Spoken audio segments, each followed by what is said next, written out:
મારા ભક્ત, આજે હું તને આ વરદાન આપી રહી છું કે તું તારા આખા ખાનદાનનો સૌથી અમીર અને સૌથી શક્તિશાળી વ્યક્તિ બનીશ। તારી દોલત તારી મહેનતનું ફળ નહીં હોય, તે તારા કર્મોનો ઉભરતો ચમત્કાર હશે। તારી જિંદગી હવે એ રસ્તા ઉપર ચાલશે જ્યાં તે ક્યારેય ચાલવાનું વિચાર્યું પણ નહોતું।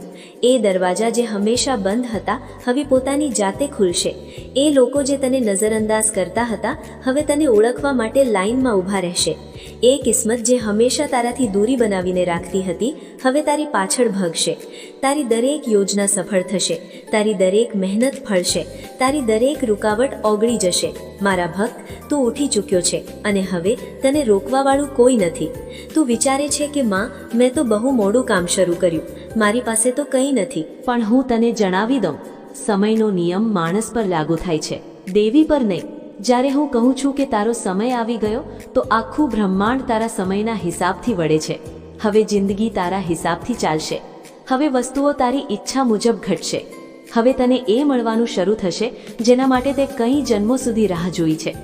તારી કિસ્મતનું અંધારું આજથી તૂટી ચૂક્યું છે। તારા હાથમાં ધનની રેખાને હું ખુદ ફરીથી લખી ચૂકી છું। તારી કુંડળીમાં જે બાધાઓ હતી તેને હું સળગાવી ચૂકી છું।